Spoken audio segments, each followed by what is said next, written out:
ভারত আমার দেশে কি যুদ্ধ করে আমি বুঝি না। শুধু বাস যথেষ্ট, রাতে ঘুমাইতে দিবে না। ৩ দিন ম্যাক্সিমাম ভারত টিকবে। তারপরে সে সারেন্ডার করতে বাধ্য হবে। এখন আপনি তো ৩৪টির মতো যুদ্ধ করেছেন, সংঘর্ষ করেছেন।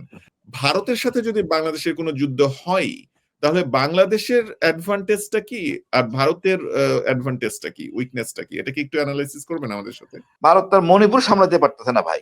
এবং আমাদের কাঁধে কাঁধ মিলে ছাত্ররা যা দেখাইছে, এটা তো ভারতের হাসিনার পতন হয় নাই, ভারতের পতন হয়েছে। বিশাল পরাজয় ভারতের জন্য। আমাদের দেশ ছোট, আমরা বেশ শক্তিশালী দেশ।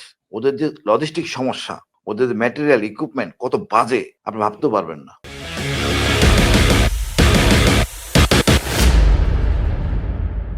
এখন আপনি তো ৩৪টির মতো যুদ্ধ করেছেন, সংঘর্ষ করেছেন আপনার জীবনে, এবং আপনি বীর প্রতীক উপাধিতে ভূষিত হয়েছেন আপনার বীরত্বের জন্য। ভারতের সাথে যদি বাংলাদেশের কোনো যুদ্ধ হয়, তাহলে বাংলাদেশের অ্যাডভান্টেজটা কি? আর ভারতের অ্যাডভান্টেজটা কি? উইকনেসটা কি? এটা কি একটু এনালাইসিস করবেন আমাদের সাথে? ভাই আমাদের দেশটা হলো ডিফেন্সের দেশ। এত নদী নালা, এটা দিয়ে যুদ্ধ করা কি কষ্ট, এটা ভারত হারে হারে টের পাবে। ৭১ সালে তাকে সহযোগিতা করতে সম্পূর্ণ মুক্তিযোদ্ধা দেশীয় জনগণ। দেশীয় জনগণ না থাকতো, মুক্তিযোদ্ধা না থাকতো, ভারতের পক্ষে কোনোদিনই সম্ভব হতো না। ভারত হলো গিয়ে বহুজাতির দেশ।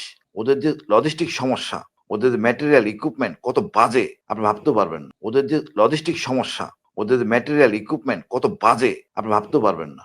আমরা ক্রয় করতে আপত্তি থাকে না।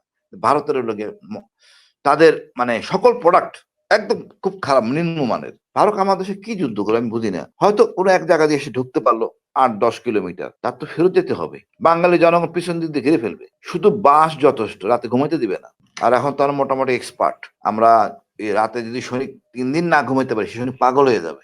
৩ দিন ম্যাক্সিমাম ভারত টিকবে। তারপরে সে সারেন্ডার করতে বাধ্য হবে।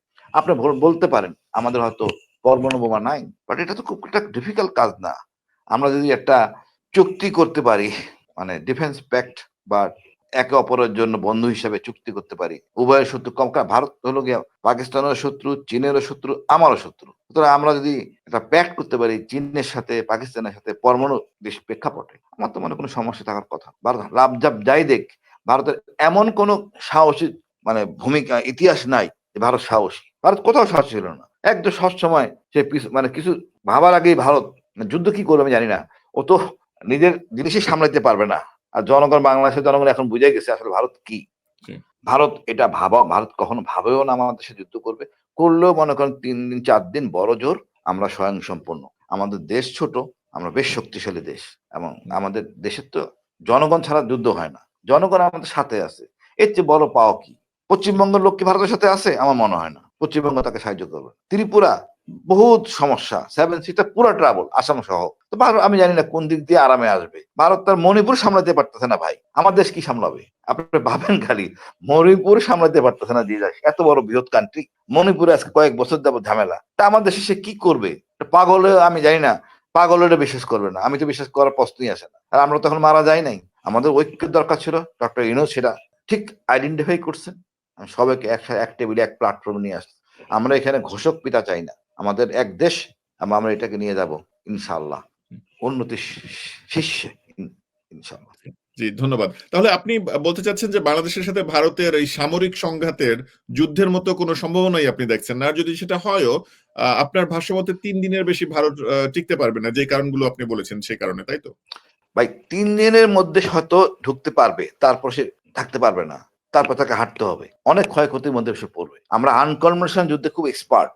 এটা আমরা প্র্যাকটিস করছি সেনাবাহিনীর মধ্যে। কিভাবে আনকনভেনশনাল যুদ্ধকে ভারত চিন্তা করতে পারবে না। We are train in hill tracks in that a manner. So আমরা ছোট ছোট খণ্ডকে ভারতকে আমরা কি বিব্রত অবস্থায় ফেলবো আপনি ভাবতেও পারবেন না। আমাদের সকল জেনারেল, হয়তো আওয়ামী সরকারের সময় চেতনা চলে গেছে। আমরা সবসময় ধারণ করি ভারতের প্রেক্ষাপটে ফেলানির ঝুলন্ত লাশ। ভারত কতটা আমাদের বন্ধু আমরা ভালো জানি।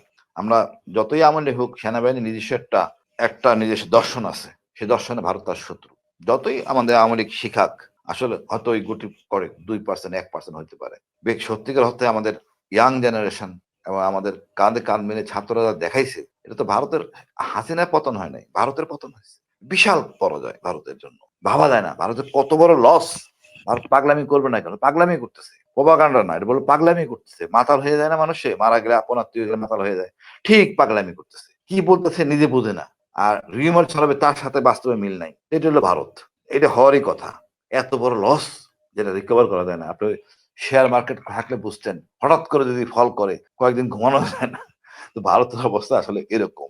মানে এত বড় পরাজয় সে কখনো ভাবতে পারে নাই।